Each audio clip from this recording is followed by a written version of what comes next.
नमस्कार दोस्तों, आज हम चल रहे हैं ठाकुर गाँव दुर्गा पूजा के सेवा करने। चलिए सफर शुरू करते हैं। अब इन्हीं गांव के रास्ते से गुजरते हुए एक अप्रैल स्कूल गवर्नमेंट स्कूल था, वो मिला। अब जैसे हम उससे आगे बढ़े, हम बढ़े, एक छोटा सा जनरल स्टोर मिला। आगे डिजिटल सेवा केंद्र और इसके बाद फिर आगे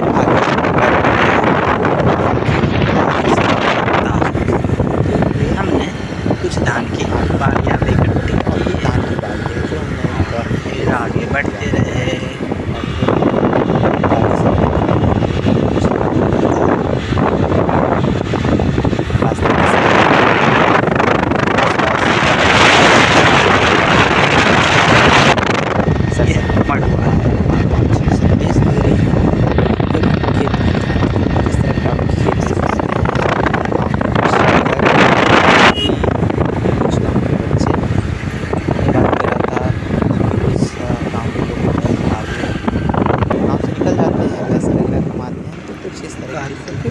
गाँव में घर बनाते हैं।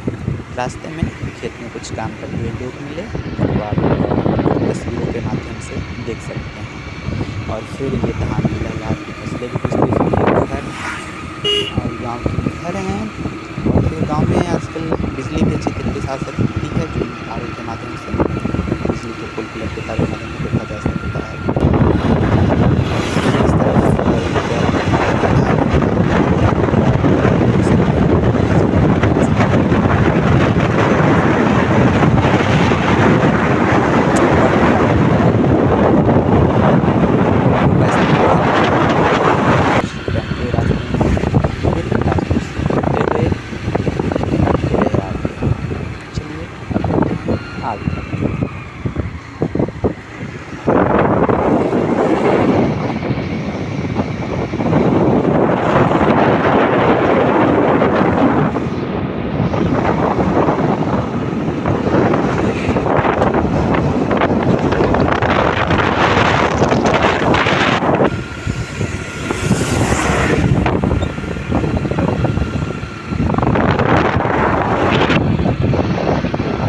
फिर आप ये देख सकते हैं, ये है इनका चिमनी, जो इनका इस्तेमाल घर बनाने में होता है। इनकी कीमतें लगभग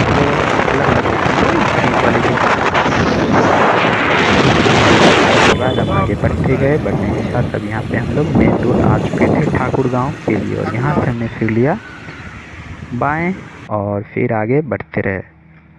आगे बढ़ने के साथ ये ठाकुर गांव का यहाँ से सीमा प्रारंभ हो जाता है। यहाँ से आगे बढ़ते बढ़ते फिर आगे टोले होते हुए, टोले मोहल्लों से होते हुए इन सड़कों पे हमारी गाड़ी भागती रही। फिर गाड़ियों के आपाधापी एक दूसरे से आगे निकलने का हौर शुरू हुआ। रास्ते में एक चौक मिला, चौक हम पार किए। फिर इन हरी भरी वादियों जंगलों से होते हुए हम आगे बढ़ते रहे। फिर एक छोटा सा और चौक मिला, इसको भी हमने पार किया। पार करने के साथ ही ये एक आगे ये यहाँ का तकरीबन अच्छा खासा चौक माना जाता है। यहाँ पे एक रिलायंस पॉइंट भी है, जहाँ से आप डे टू डे क्या सामान कर सकते हैं। फिर आगे बढ़े हम इन रास्तों से होते हुए मेले की तरफ। अब बस कुछ ही पलों के आगे अब दूर मेला से हम रह चुके हैं। आगे इन गांव के रास्तों से आगे बढ़ते हुए हम आगे बढ़ते गए और इन घरों को देख के लगता है कि इधर तरक्की कुछ हुई है, मतलब इधर के लोग इकोनॉमिकली ज़्यादा स्ट्रॉन्ग है। फिर इन गांव घरों के रास्ते से होते हुए हम इन लोगों से पूछे, भाई मंदिर किधर है? तो इन लोगों ने कहा कि आगे है। फिर हम लोग और आगे बढ़े और यहाँ पे एक भोलेनाथ का मंदिर था। फिर यहाँ से लगा कि हाँ चलो, अब हम लोग सही जगह पे पहुँचे हैं। तो यहाँ पे लोगों की खचाखच भरी हुई भीड़, हमने गाड़ी पार्क किया और इस तरफ एक सुंदर सा तालाब है, तालाब आप देख सकते हैं।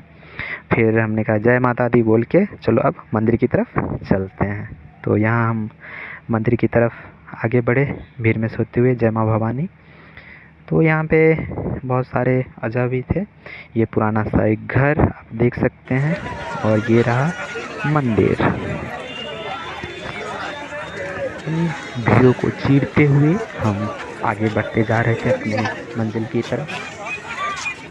तो यहाँ पे हमने सबसे पहले अपने चप्पल जूते वगैरह उतारे और फिर चप्पल जूता रखने के बाद हम इन भीड़ में से अपनी बारी का इंतज़ार करते रहे कैसे हम अंदर जाएंगे।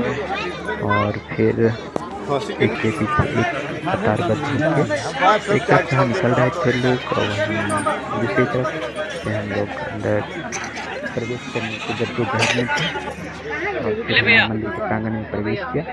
मंदिर के प्रांगण में प्रवेश करने के साथ हम आगे बढ़े। आगे बढ़ने से वहाँ पे नमस्कार किया उस पवित्र धरती को। और फिर ये एक्चुअली मंदिर का गर्भगृह है, तो यहाँ पे पारंपरिक का कुछ जो रीति रिवाज होते हैं वो चल रहे थे, तो अंदर जाना इस वजह से मना था। और क्लियर कट यहाँ पे लिखा भी गया था कि अंदर आना मतलब आगंतुकों का प्रवेश वर्जित है, आप अंदर नहीं आ सकते हैं। फिर वहाँ पे पूजा करने के बाद हम वापस हो गए। ये कुछ हमारे ग्लिम्स, ये हमारे ग्रुप्स के मेंबर्स। और इस तरह से फिर बीच में साईं मंदिर मिला, जय साईनाथ। हम अंदर साईं मंदिर के प्रांगण में प्रवेश किए, घंटी बजाया और फिर उसके बाद फिर लंच पॉइंट। ये है हमारे लंच पॉइंट का कुछ दृश्य जहाँ पे हमने कुछ ख़रीदारी भी की। और ये यहाँ पे सामान रखा हुआ था, ये कुछ आइल्स भी हमने खरीदे कुछ। फिर आगे बढ़ने के बिलिंग काउंटर पे हम लोग आए। बिलिंग काउंटर पे हमारा बिलिंग हुआ। उसके बाद फिर कुछ सामान रह गए थे तो फिर उसको लेने के लिए आए। फिर हमने उसको लिया और उसको लेने के बाद फिर वापस रास्तों से होते हुए फिर बिलिंग काउंटर पे हम लोग आए। यहाँ बिलिंग कराने के बाद बिलिंग यहाँ पे एक पर एक सामान की होने लगी। और फिर बिलिंग होने के बाद हमने सामान लिया और सामान पैक कराने के बाद सब सामान मिलाया गया एक एक करके। तो यहाँ पे भैया बहुत ही मेहनत के साथ मिलाते हुए एक एक सामान का बिलिंग करते हुए काउंटिंग कर रहे थे कि हाँ भाई कोई सामान छूट तो नहीं गया।